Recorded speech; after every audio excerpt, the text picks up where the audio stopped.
मला याची कल्पना आहे की ज्यावेळी लोक भरभरून देतात त्यावेळी अपेक्षा देखील तशाच असतात आणि त्या अपेक्षेच्या अनुरूप काम हे आपल्याला करावं लागेल.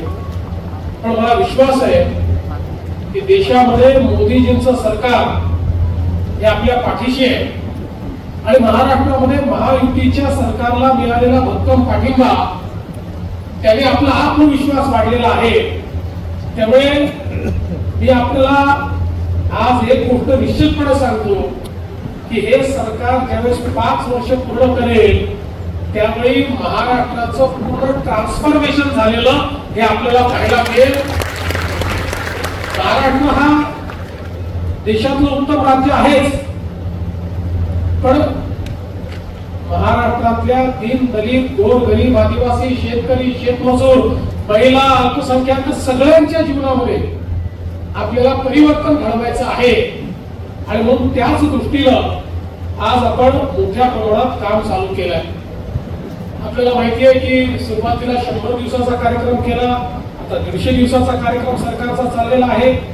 हे कार्यक्रम म्हणजे केवळ कागदावरचे कार्यक्रम नाही आहे, तर सरकारला संस्थात्मक बळकटी देण्याचा प्रयत्न आपण करतोय. सरकार म्हणून एक इन्स्टिट्यूशन असं बिल्डअप करायचा प्रयत्न आपण करतोय की जे ऑटो पायलट मोडवर चाललं पाहिजे.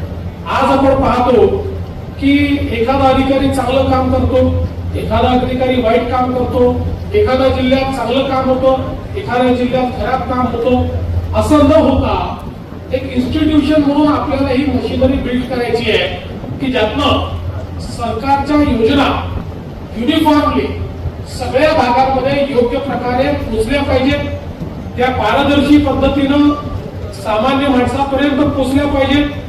आणि याच दृष्टीनं आपण हे सगळं काम सुरू केलेलं आहे. आणि मी हे देखील आपल्याला सांगू इच्छितो की आता आपण लॉंग टर्मचा विचार करतो, म्हणजे तात्कालिक जे विषय त्याच्यावर तर काम चाललेलंच आहे, पण एक लॉंग टर्म विजन हे आता आपण या ठिकाणी मांडलेलं आहे.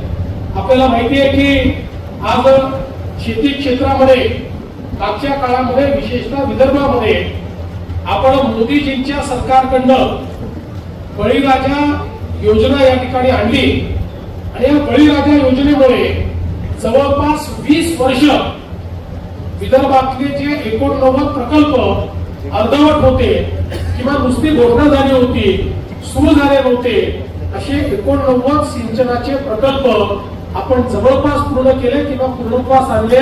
पुढच्या 4-6 महिन्यात ते पूर्ण होतील. यासोबत मोठे प्रकल्प आपले गोसीपूर सारखा प्रकल्प असेल किंवा इतर मोठे प्रकल्प असतील, याचंही काम अत्यंत वेगाने आपण केलं. आपण जर बघितलं असेल तर जवळपास केंद्र सरकार आणि राज्य सरकारच्या माध्यमातून आपण 30 ते 40 हजार कोटी रुपयाची गुंतवणूक या ठिकाणी केली आणि त्यातनं मोठ्या प्रमाणात सिंचनाच्या सोयी या आपल्याकडे उभ्या राहिल्या पाहिजेत अशा प्रकारचा प्रयत्न केला. खरं म्हणजे मध्यंतरी 2.5 वर्ष जर हे सरकार या ठिकाणी दुसरं महाविकास आघाडीचं स्थगिती सरकार नसतं तर यातले अनेक प्रोजेक्ट हे आपले पूर्ण झाले असते. आणि आता त्याच्याही पलीकडे आपण चाललो. आपल्याला माहिती आहे की आता आपण या ठिकाणी वैनगंगा नळगंगा सारखा प्रोजेक्ट घेतलेला आहे. या भाऊ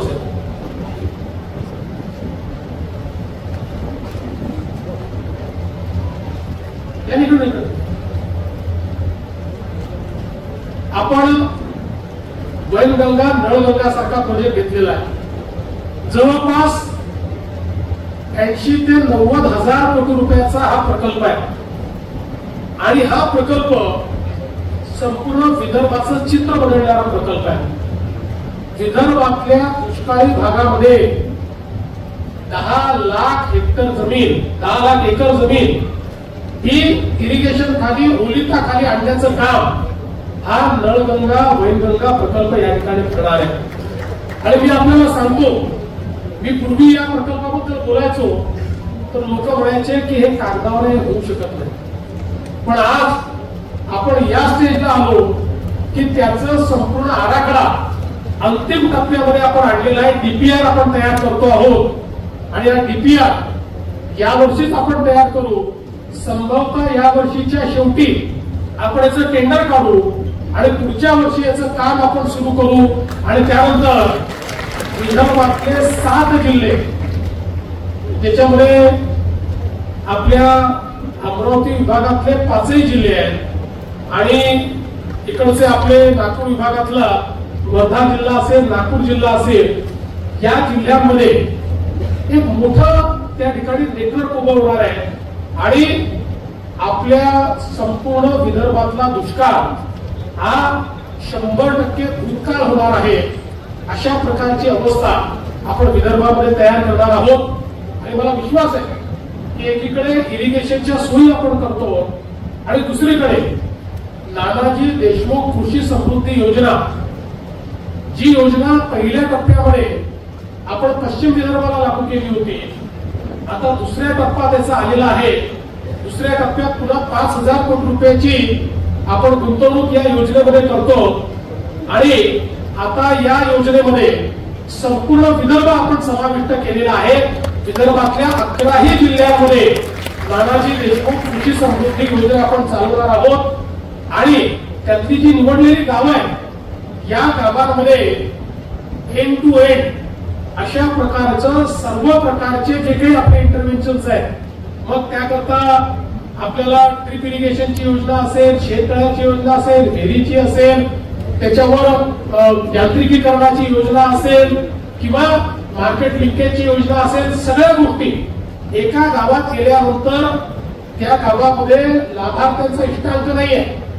त्या गावात जेवढ्या लोकांना लाभ हवाय त्या प्रत्येकाला लाभ देणारी ही योजना आहे. वर्ल्ड बँकेच्या साहाय्याने ही योजना आपण केलेली आहे.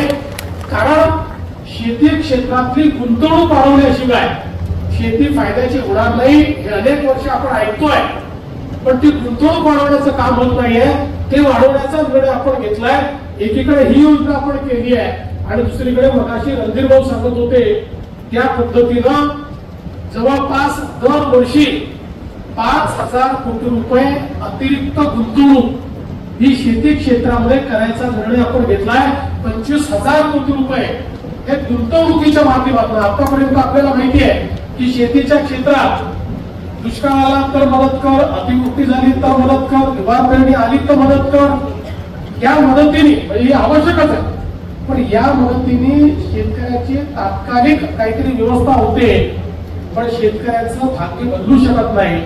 भाग्य बदलायचं असेल तर शेती क्षेत्र हे गुंतवणुकीचं क्षेत्र झालं पाहिजे आणि म्हणून मोठ्या प्रमाणात ही गुंतवणूक शेतीच्या क्षेत्रामध्ये आपण सुरू केलेली आहे आणि मला विश्वास आहे की आपलं एक मोठं ट्रान्सफॉर्मेशन हे आपल्याला या ठिकाणी पाहायला मिळेल.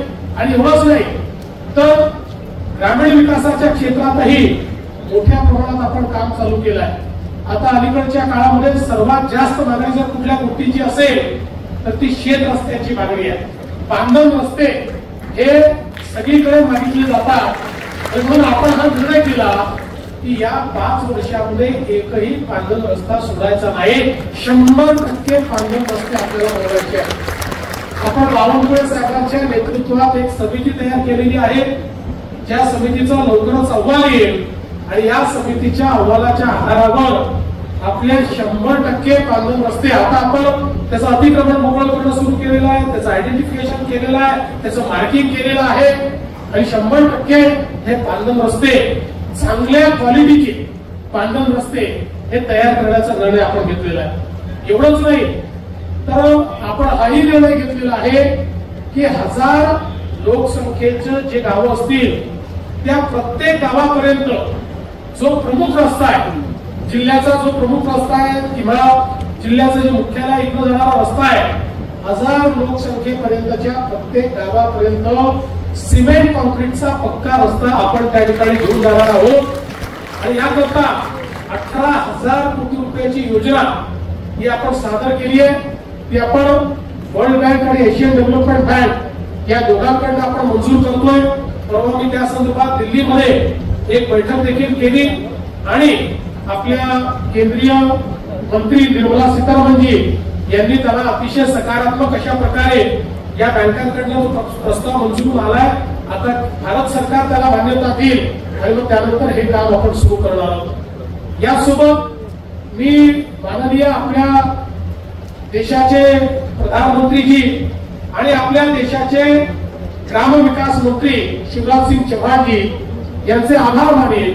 ते आभार याकरता मानेल की प्रधानमंत्री आवास योजनेच्या अंतर्गत 2016 ते 2022 या कालावधीमध्ये 13 लाख घरं आपण बांधली, पण 2017 पर्यंतची जी काही आपल्या त्या ठिकाणी वेगवेगळ्या प्रकारचे सर्वेक्षण झाले होते त्या सर्वेक्षणाच्या माध्यमातून महाराष्ट्रामध्ये 30 लाख घरांची अजून आवश्यकता होती आणि म्हणून आपण केंद्र सरकारला विनंती केली आणि केंद्र सरकारने हे खरोखर थक्क करणारी गोष्ट आहे, एकाच वर्षामध्ये 30 लाख घरं आपल्याला मंजूर केलेली आहेत। त्यामुळे आता आवास प्लस सॉफ्टवेअर मध्ये ज्यांची नोंदणी झाली होती असे 2018 पर्यंतच्या सगळ्या त्यांच्या नोंदण्या झाल्या आहेत। आता कोणीही मागे राहणार नाही, तो कुठल्याही समाजाचा असू द्या, एससी एसटी ओबीसी भटके विमुक्त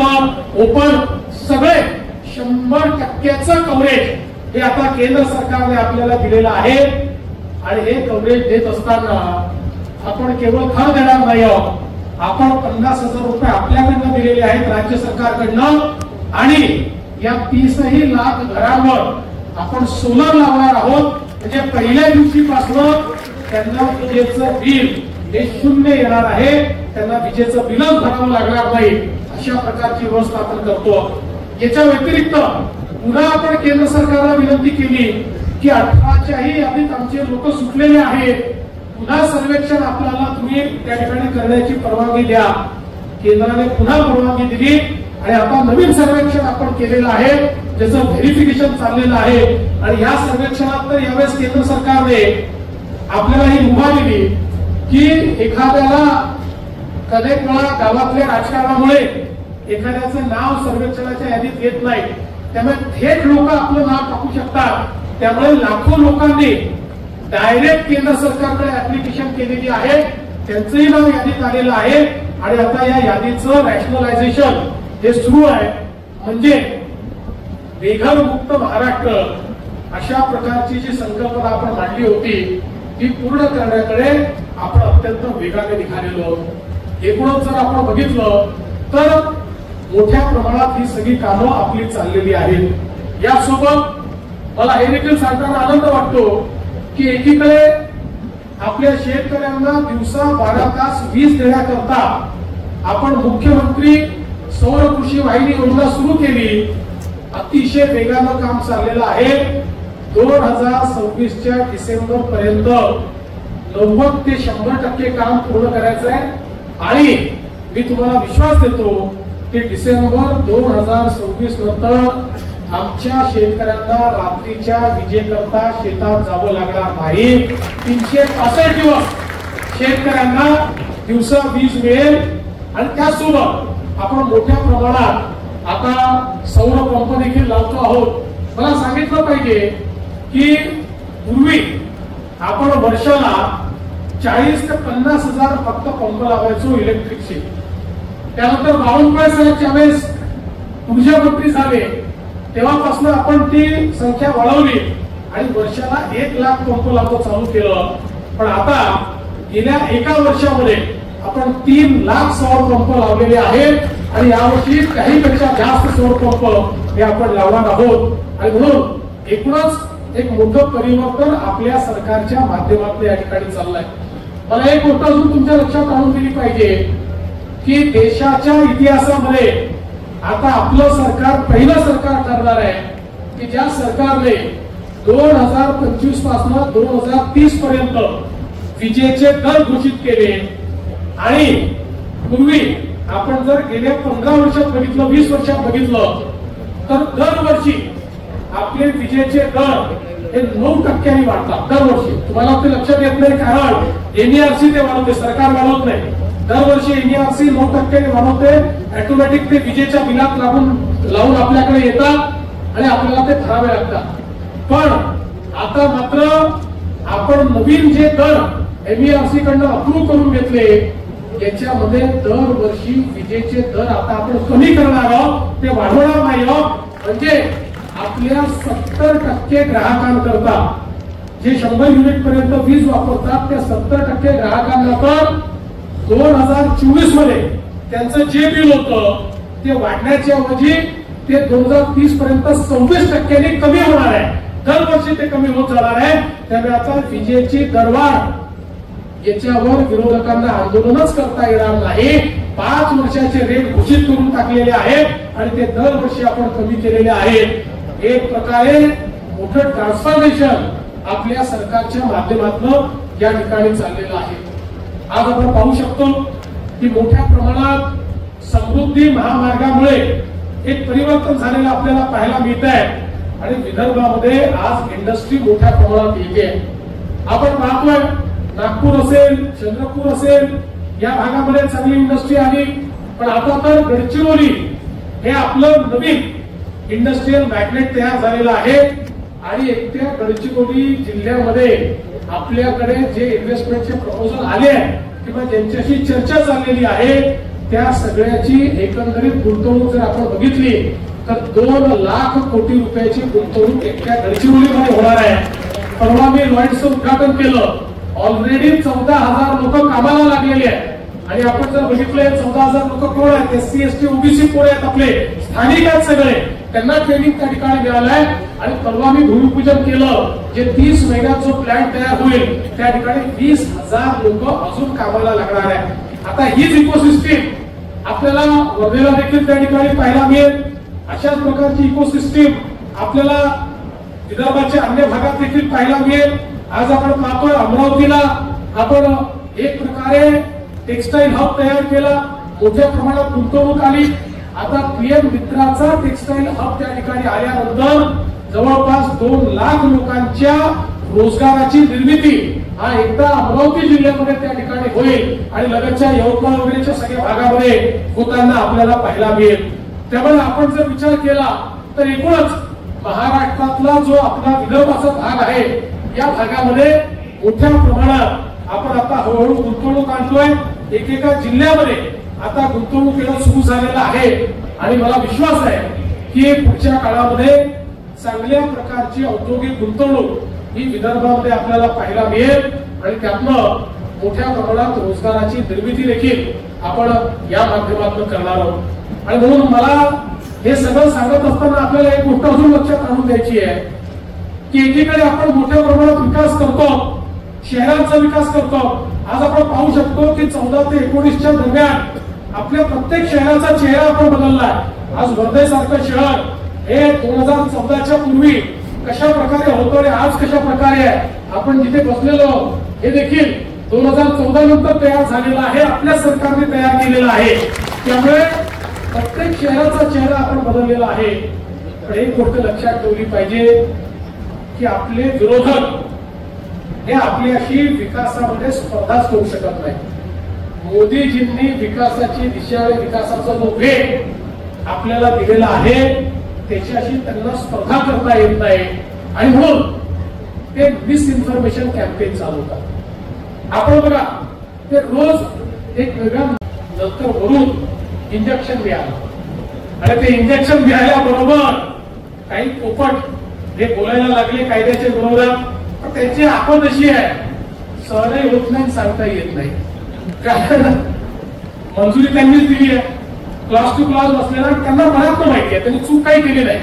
त्यांना हे मनातनं माहिती आहे की या कायद्यामध्ये काहीही लोकविरोधी लोकशाही विरोधी नाही आहे.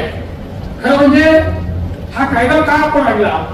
हा कायदा आणण्याचं एकच कारण आहे की आज आपल्या सगळ्या माओवाद अफेक्टेड किंवा नक्षलवाद अफेक्टेड जो एरिया आहे याच्यामध्ये बंदुका घेऊन लढणारे आता जवळपास संपुष्टात येत आहे. बोटावर मोजण्या इतके लोक या ठिकाणी राहिलेले आहेत. गेल्या 10 वर्षात एकतर आपण सफाया केलाय नाहीतर त्यांनी आत्मसमर्पण केलाय. आणि म्हणून मग हे जे अराजकतावादी शक्ती आहे ज्यांना भारताचं संविधान मंजूर नाही, ज्यांचं म्हणणं आहे की माओच्या विचाराने भारत चालला पाहिजे, त्यांना भारताचं डॉक्टर बाबासाहेब आंबेडकरांचं संविधान हे माओच्या विचाराचं नाही आहे आणि म्हणून आम्हाला ते मान्य नाही असं सांगणारे हे जे सगळे लोक आहेत आणि त्यात त्यांनी ठरवलं की आता जंगलात लढणं कठीण आहे, बंदूक घेऊन लढणं कठीण आहे, आता युनिव्हर्सिटीमध्ये, शहरांमध्ये, मोहल्ल्यांमध्ये, संस्थांमध्ये ही अराजकतावादी विचारसरणी पेरायची आणि मग त्याचे पूर्ण त्यांनी कॉन्स्टिट्यूशन तयार केलं, स्वतःचं संविधान तयार केलं, स्वतःच्या प्रोसेसेस तयार केल्या. त्या सगळ्या आपल्याकडे आहेत, मी त्या वाचून दाखवलेल्या आहेत. कशा प्रकारे भारतामध्ये सामान्य माणसाचा भारतीय संविधानावरचा विश्वास ठरला पाहिजे अशा प्रकारची व्यवस्था उभी करायची, अराजक उभं करायचं, संविधानाने तयार केलेल्या संस्थांवर प्रश्नचिन्ह निर्माण करायचं आणि मग सर्वांना एकमेकाच्या विरुद्ध लढायला मजबूर करायचं. अशा प्रकारच्या मानसिकतेने हे अर्बन नक्षल या ठिकाणी काम करतायत. त्याचे सगळे पुरावे सापडले. तर आपण म्हणतो असं नाही, ज्यावेळेस युपीएचं सरकार होतं, मनमोहन सिंगाचं सरकार होतं, पहिली बंदी त्यांनी टाकली.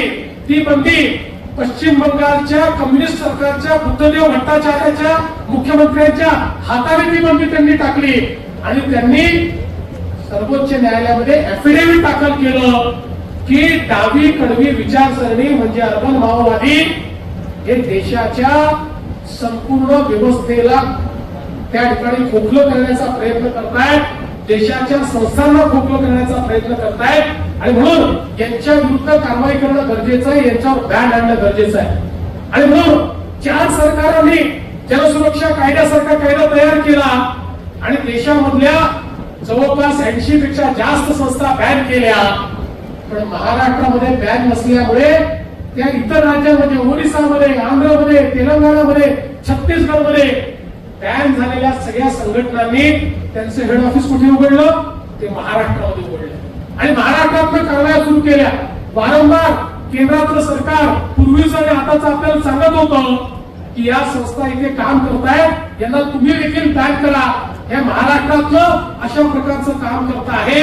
पण आपल्याकडे कायदाच नव्हता, त्यामुळे आपण त्याला बॅन करू शकत नव्हतो आणि म्हणून अर्बन माओवाद्याचं सेंटर हे महाराष्ट्र झाला आणि म्हणून आपण हा कायदा तयार केला. या कायद्यामध्ये सगळ्यात महत्वाचं काय, आंदोलन करता येतं, त्याच्यावर कुठला बॅन नाही, सरकार विरुद्ध बोलता येतं, त्याच्यावर कुठला बॅन नाही, सरकार विरुद्ध पाहिजे तेवढं लिहिता येतं, त्याच्यावर कुठला बॅन नाहीये.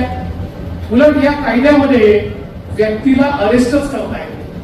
हा कायदा असा आहे, हा कायदा संस्थेवर बंदी घालण्याचा कायदा आहे आणि देशातला पहिला कायदा असा आहे, नॉर्मली एखाद्यावर तुम्ही आधी कारवाई करता मग त्याला कोर्टापुढे उभं करता, पण या कायद्यामध्ये एखादी संस्था ज्यावेळी अशा प्रकारच्या कडव्या डाव्या किंवा ज्याला लेफ्ट विंग एक्स्ट्रीमिझम म्हणतात, त्या लेफ्ट विंग एक्स्ट्रीमिझमच्या अर्बन केडरचं काम करताना जेव्हा एखादी संस्था दिसेल त्या संस्थेच्या विरुद्ध पुरावे गोळा करून एका मंडळापुढे जावं लागेल. हे मंडळ कुठलं, तर त्याच्यामध्ये हायकोर्ट जज आहे, त्याच्यामध्ये डिस्ट्रिक्ट कोर्ट जज आहे, त्याच्यामध्ये पीपी आहे. त्यांच्या समोर हे पुरावे ठेवावे लागतील आणि त्यांनी सांगितलं पुरावे योग्य आहेत तर नोटिफिकेशन निघेल. नोटिफिकेशन निघालं तर संस्था बॅन होईल. बॅन झालेल्या संस्थेचं जो काम करेल त्याला अरेस्ट करता येईल, त्याच्यावर कारवाई करता येईल. म्हणजे थेट कोणाला अरेस्टच याच्यामध्ये करता येणार नाही. आणि पहिला कायदा असा आहे की अरेस्ट व्हायच्या आधी किंवा बॅन लावायच्या आधी हायकोर्ट जजची मान्यता घेतल्यावरच बॅन लावता येतो आणि त्यांनी मान्यता दिल्यावर परत 30 दिवस त्या संस्थेला हायकोर्टात दाद मागण्याचा अधिकार आहे. अशा प्रकारचा तो कायदा दुसरा कुठला नाही की ज्या कायद्यामध्ये तुम्हाला आधीच कोर्टाची परवानगी घेऊनच तुम्हाला त्या ठिकाणी अरेस्ट करता येतं. आणि म्हणून अशा प्रकारचा हा जो कायदा आपण तयार केलेला आहे, या कायद्याच्या माध्यमातून भारतरत्न डॉक्टर बाबासाहेब आंबेडकरांनी जे संविधान तयार केलं त्या संविधानाला नाकारून जे अराजक तयार करण्याचा प्रयत्न करतायत अशांना या ठिकाणी जेरबंद करण्याकरता आणि त्यांच्या कारवाया बंद करण्याकरता हा कायदा आपण केला आहे. जे लोक या कायद्याला विरोध करतायत ते तेच लोक आहेत ज्यांचा भारताच्या संविधानाला विरोध आहे, ज्यांचा भारतरत्न डॉक्टर बाबासाहेब आंबेडकरांनी तयार केलेल्या व्यवस्थेला विरोध आहे. आणि म्हणून मी तर सांगितलं आणि ओपन डिबेटला आम्ही याच्यावर तयार आहोत. पण ओपन डिबेट करत नाहीत, त्यांची हिंमत नाही. त्यांना हे माहिती आहे की आपण इलॉजिकल बोलतोय, जे कायद्यात नाही ते बोलतोय. माझा दावा आहे या कायद्यावर जे लोक बोलतायत त्यातल्या 99% लोकांनी कायदाच वाचलेला नाही, त्यांना माहितीच नाही या कायद्यामध्ये काय आहे. पण तरी देखील एक नरेटिव्ह तयार करण्याचा प्रयत्न केलेला आहे आणि म्हणून आपल्याला त्याचंही उत्तर द्यावं लागेल की काही झालं तरी भारतरत्न डॉक्टर बाबासाहेब आंबेडकरांचं जे संविधान आहे या संविधानाच्या विरोधी ताकदींना या ठिकाणी समाप्त केल्याशिवाय आम्ही राहणार नाही, त्यांचे इरादे समाप्त केल्याशिवाय आम्ही राहणार नाही. आता निवडणुका जशा जवळ येतील नवीन नवीन नरेटिव्ह सुरू होतील. लोकसभेत संविधानाचं नरेटिव्ह आणलं, आपण ते पूर्णपणे नेस्तनाबूत केलं, त्यामुळे विधानसभेच्या निवडणुकीत यांच्याजवळ नरेटिव्ह राहिलं नाही. आता विकासावर चर्चा नको म्हणून कधी भाषेचं नरेटिव्ह येईल, कधी जातीचं नरेटिव्ह येईल, कधी अजून वेगळं नरेटिव्ह येईल. आता पुढच्या काळामध्ये 2-3 महिने हे लक्षात ठेवा की ज्या गोष्टी सामान्य माणसाच्या विकासाशी संबंधित नाहीत अशा अनेक गोष्टींचं नरेटिव्ह येईल. आता भाषेच्या संदर्भात देखील आपल्या सरकारने मराठी भाषा अनिवार्य केली, अनिवार्य. आणि आपण सांगितलं की तिसरी भाषा ही हिंदी किंवा कुठलीही भारतीय भाषा तुम्हाला या ठिकाणी शिकता येईल. पण नरेटिव्ह कसा तयार केला जातोय, जणू काही ही लढाई मराठी वर्सेस हिंदी आहे. ही मराठी वर्सेस हिंदी लढाई नाही आहे, मराठी अनिवार्यच आहे. तिसरी भाषा कुठली, मराठी सोबत कुठली, एवढाच विवाद आहे.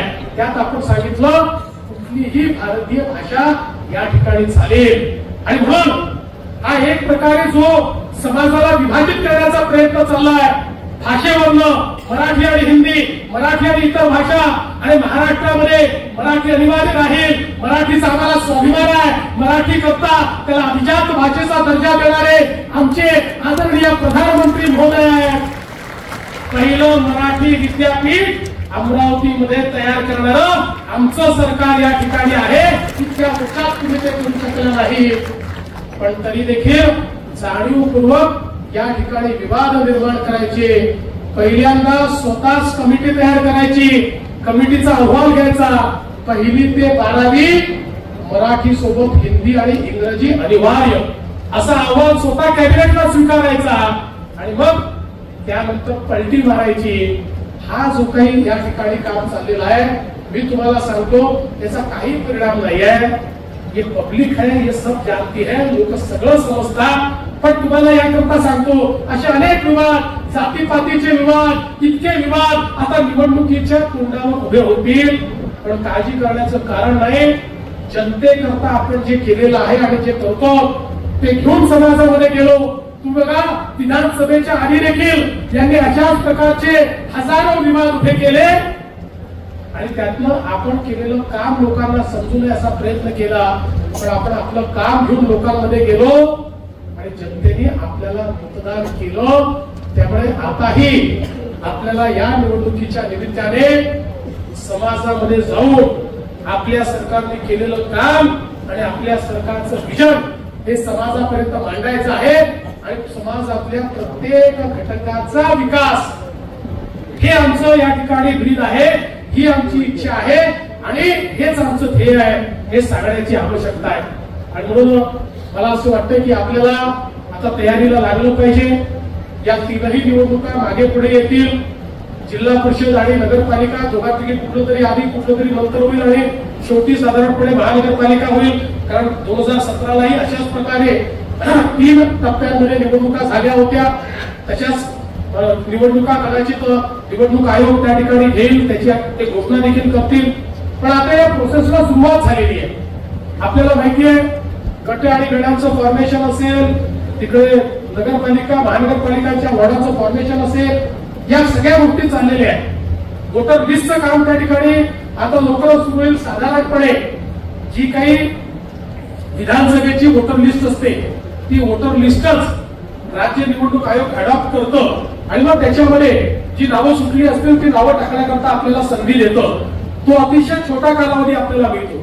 त्यामुळे ज्यांची नावं सुटली असतील आपण सगळ्यांनी तयारीत राहिलं पाहिजे की ती नावं कशी नोंदवता येतील, जेणेकरून आणि विशेषतः आपण जर विचार केला तर जी काही वोटर लिस्ट आहे त्या वोटर लिस्ट मध्ये विधानसभेच्या आधीची नावं आली असतील, विधानसभेनंतर जे लोक 18 वर्षाचे झाले आहेत जुलैच्या आधी त्याच्यातली ज्या लोकांनी नावं नोंदवली नसतील त्यांचीही नावं आपल्याला कशी नोंदवून घेता येईल असा प्रयत्न आपण सगळ्यांनी मिळून केला पाहिजे.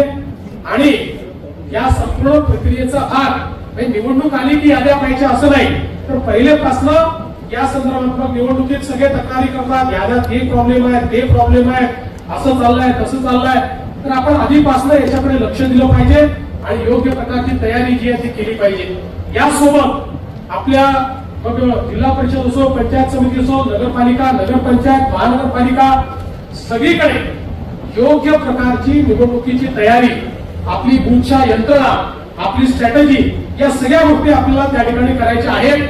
आम्ही पुढच्या काळामध्ये एक पुन्हा बैठक घेणार आहोत ज्याच्यामध्ये प्रत्येक ज्या ज्या ठिकाणी निवडणुका आहेत अशी जी प्रत्येक आपली इकाई आहे त्या इकाईच्या कोर टीम सोबत आम्ही एक चर्चा देखील करणार आहोत, जेणेकरून निवडणुकीपर्यंतची सगळी जी काही रचना आहे त्या रचनेच्या संदर्भातली व्यवस्था, त्या रचनेच्या संदर्भातली स्ट्रॅटेजी ही आपल्याला तयार करता येईल.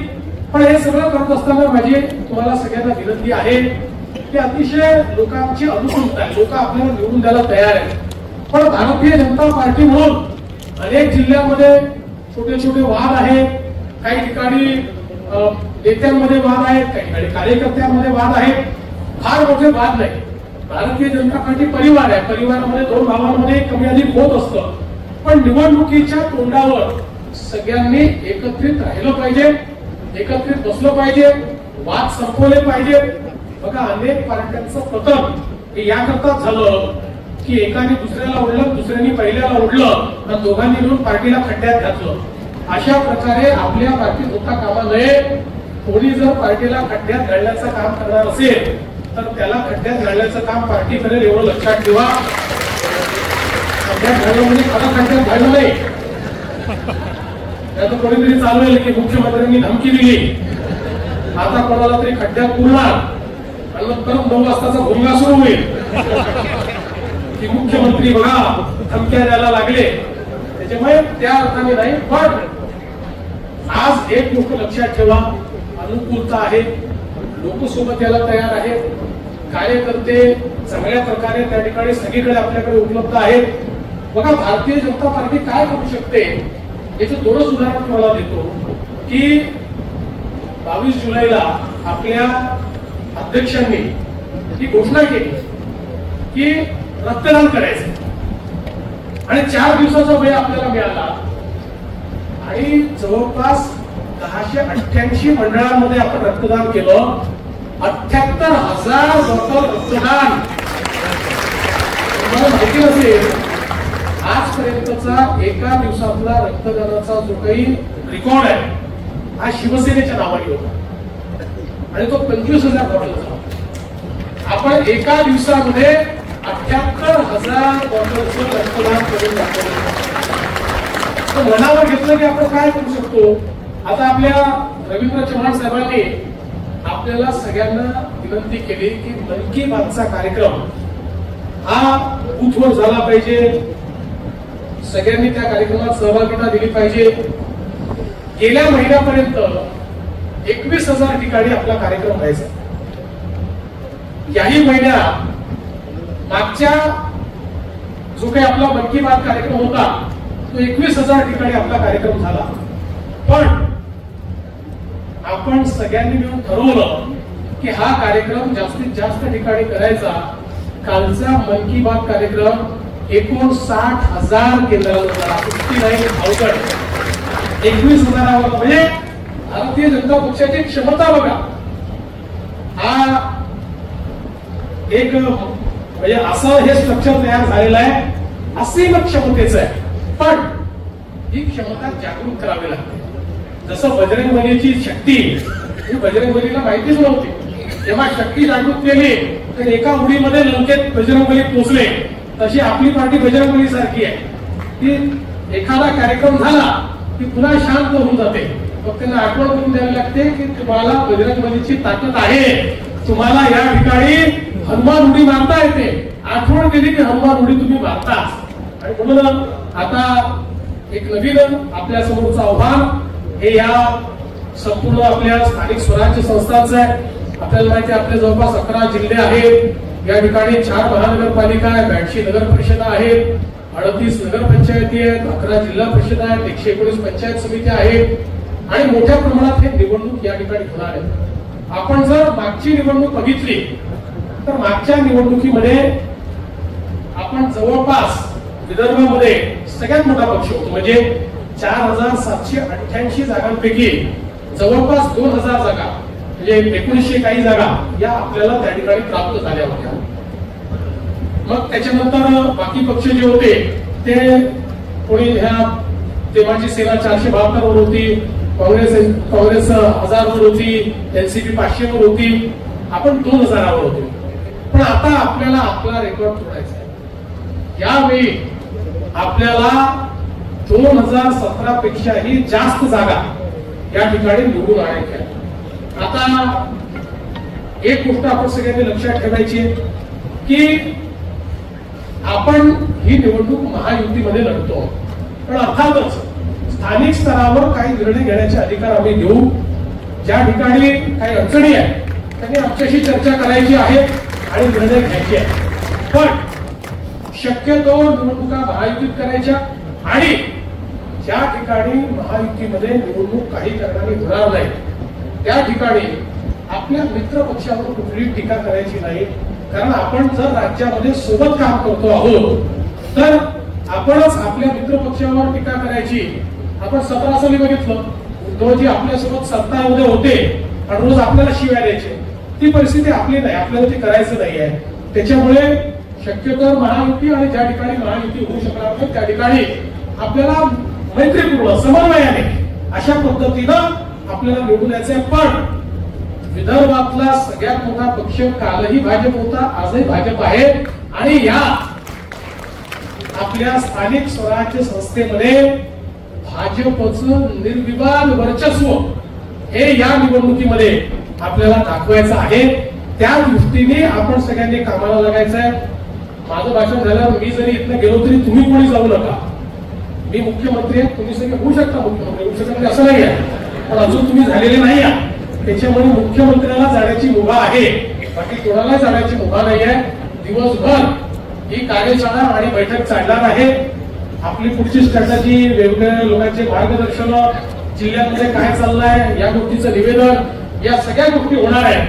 त्यामुळे या सगळ्या गोष्टी करता आपण सगळ्यांनी उपस्थित राहा आणि इथलं गेल्यानंतर जी काही दिशा या ठिकाणी मिळेल त्या दिशेनं आपण सगळ्यांनी काम करावं अशा प्रकारची विनंती आपल्याला करतो. आणि पुन्हा एकदा 2024च्या विधानसभेच्या निवडणुकीचा बिगुल वाजल्यानंतर ज्या प्रकारे झोकून देऊन तुम्ही तो किल्ला त्या ठिकाणी जिंकला तशाच प्रकारे आता हा स्थानिक स्वराज्य संस्थेचा किल्ला देखील आपण जिंकावा आणि भाजपचा भगवा, महायुतीचा भगवा त्या ठिकाणी लावावा अशा प्रकारची विनंती करतो आणि माझं बोलणं संपवतो.